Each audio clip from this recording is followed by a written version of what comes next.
Sir students का कहना है कि सर आप जो बताते हैं ब्लूप्रिंट का क्वेश्चन हो या वीकली टेस्ट का, वो हमारे पेपर में नहीं आते हैं। मेरे दोस्तों एक बार आप लोग हमारे एप्लीकेशन को ओपन करके देखें या हमारे यूट्यूब चैनल पे ओपन करके देखें, जहां पे मैंने 5 अगस्त के लिए जो क्वेश्चन मैंने आप लोगों को प्रोवाइड किया था वो आया है या नहीं। फाइनली आप लोगों का जो चीज़ मैं पढ़ाया था वही आ गया है हूबहू। मेरे दोस्तों अगर आप लोगों को यकीन नहीं होता है तो एक बार आप लोग पेपर को ओपन करें और हमारे एप्लीकेशन को ओपन करें, जहां पे हमारा दिन रात ऑनलाइन क्लास चलती है। तो चलिए मैं देखता हूं मेरे दोस्तों कि आप लोगों ने जो अभी एग्जाम हुए इसमें कितना क्वेश्चन सही किए, थोड़ा क्वेश्चन की ओर में लेके चलता हूं। सबसे पहले अगर मैं लॉन्ग क्वेश्चन की बात करूं मेरे दोस्तों, तो मैंने आप लोगों को कितना मस्त तरीके से बताया था कि हड़प्पा सभ्यता के पतन का बहुत सारे कारण थे। कोई बोला बाढ़ आ गया, कोई बोला भूकंप आ गया, कोई किसी का मानना था कि यहाँ पे कोई महामारी आई थी, इस कारण से हड़प्पा सभ्यता का पतन हो गया। बहुत सारे कारण थे जिसके बारे में मैंने यूट्यूब पे हो या एप्लीकेशन में बहुत ही तगड़े तरीके से मैंने समझा रखा था। अगर आप लोग चाहते हैं ब्लूप्रिंट से रिलेटेड या हमें फाइनल एग्जाम से रिलेटेड हमें क्वेश्चन चाहिए, तो मेरे दोस्तों अभी आपको प्ले स्टोर से इस तरह से आपके सामने बहुत सारे कोर्सेस होगी। इसमें से आपकी आंखें बाज की तरह होनी चाहिए और आपका फोकस होना चाहिए आर्ट्स के फाउंडेशन कोर्स में। फाउंडेशन कोर्स, आप जैसे आर्ट्स के फाउंडेशन कोर्स को क्लिक करेंगे तो यहाँ पे सारा चीज आपको आ जाएगी। तो यहाँ पे आपको इस कोर्स को ज्वाइन कर लेना होगा। जहाँ पे आप लोगों को इस कोर्स को अगर आप लोग ज्वाइन करेंगे तो इसमें आप लोगों को क्या क्या फैसिलिटी मिलने वाले हैं, तो देखिए सबसे पहले यहाँ पे आपको लाइव क्लासेस, प्रतिदिन आपको यहाँ पे सुबह शाम लाइव क्लासेस मिलेगी। और लाइव क्लासेस के बाद आपको मिलेगा रिकॉर्डेड क्लास। रिकॉर्डेड क्लास के बाद आपको नोट्स प्रोवाइड किए जाएंगे। अगर क्लास के दौरान कोई भी डाउट है तो आप पर्सनली कॉल करके आप डाउट को क्लियर कर सकते हैं। साथ ही साथ प्रीवियस क्वेश्चन 10 साल के पिछले 10 साल का पूछा हुआ क्वेश्चन को सॉल्व कराया जाएगा, मॉडल पेपर सॉल्व कराया जाएगा। और सबसे इंपॉर्टेंट होती है सर हमारा सिलेक्टेड क्वेश्चन, यानी आप लोगों को एग्जाम से पहले सिलेक्टेड क्वेश्चन भी हमारे यूनिवर्सिटी के टीचर्स के द्वारा आप लोगों को प्रोवाइड किए जाएंगे। ये तो आप लोगों को फैसिलिटी मिलने वाले हैं। अब आते हैं सर पढ़ाने का जो स्टाइल है। सबसे पहले पढ़ाने के स्टाइल के बारे में अगर मैं बात करूं तो सबसे पहले थ्योरी पढ़ाया जाएगा, यानी चैप्टर को विस्तार पूर्वक आप लोगों को समझाया जाएगा ऑनलाइन क्लास के माध्यम से सुबह शाम दोनों टाइम पे। जब हमारे चैप्टर को बेहतर तरीके से हम लोगों का एक्सप्लेनेशन हो जाएगी, उसके बाद मैं आप लोगों को बताऊंगा ऑब्जेक्टिव क्वेश्चन। और ये ऑब्जेक्टिव क्वेश्चन होगा 2010 से लेकर 2024-25 तक जितना भी क्वेश्चन पूछे गए सारा ऑब्जेक्टिव क्वेश्चन होंगे प्रीवियस से रिलेटेड। उसके बाद आपको मिलेगा सब्जेक्टिव क्वेश्चन। सब्जेक्टिव क्वेश्चन में भी आपको 3 कैटेगरी का क्वेश्चन देखने को मिलेंगे। याद रखिएगा, very short question, long question. उसके बाद आपको पीवाईक्यू कराया जाएगा, फिर आप लोगों का सिलेक्टेड क्वेश्चन। यानी आपको ओनली फॉर 399 रुपया पे करके आप बेहतर तरीके से आप आर्ट्स की तैयारी कर सकते हैं। याद रखिए क्लास 12 के लिए। तो अभी आपको प्ले स्टोर से जल्दी से डाउनलोड कर लेना है मिसाइल क्लासेस के ऐप को और इस कोर्स को बाय कर लेना है। डाउनलोड करना है मिसाइल क्लासेस के एप्लीकेशन को, जो डिस्क्रिप्शन बॉक्स में ऑलरेडी लिंक दिया हुआ है। मिसाइल क्लासेस के आपको प्ले स्टोर से डाउनलोड करें और बेहतर तरीके से तैयारी के लिए उस कोर्स को ज्वाइन करें।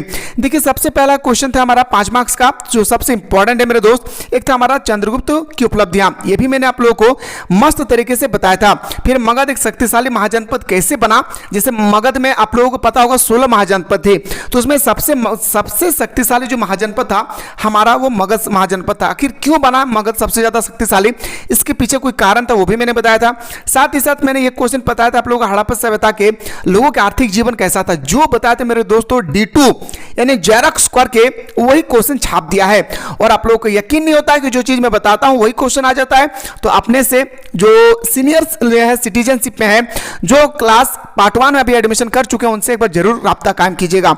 अभिलेख किसे कहते हैं मैंने भी बताया था, मोहनजोदड़ो का अर्थ का मृतकों का टेला, जिसका अर्थ होता है एक याद रखिएगा मृतकों का टेला।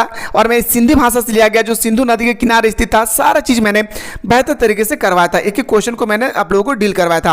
अब आते सर ऑब्जेक्टिव में, क्या सर आपने जो बता दी क्या वही आया है मेरे दोस्तों, हूबहू D2 वही पूछा गया है। पहला क्वेश्चन था मोहनजोदड़ो का उत्खनन कब हुई थी, मैंने बताया था RD बैनर्जी यानी रखलदास बैनर्जी ने 1922 में सिंधु नदी के तट पे मोहनजोदड़ो की उत्खनन किया था, यह भी मैंने बताया था।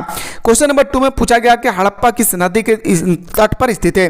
हड़प्पा सभ्यता की खोज 1921 में दयाराम साहनी ने, याद रखिएगा, रावी नदी के तट पर की थी। कहां पे, रावी नदी के तट पर किए थे, मैंने ये भी आप लोगों को बेहतर तरीके से बताया था।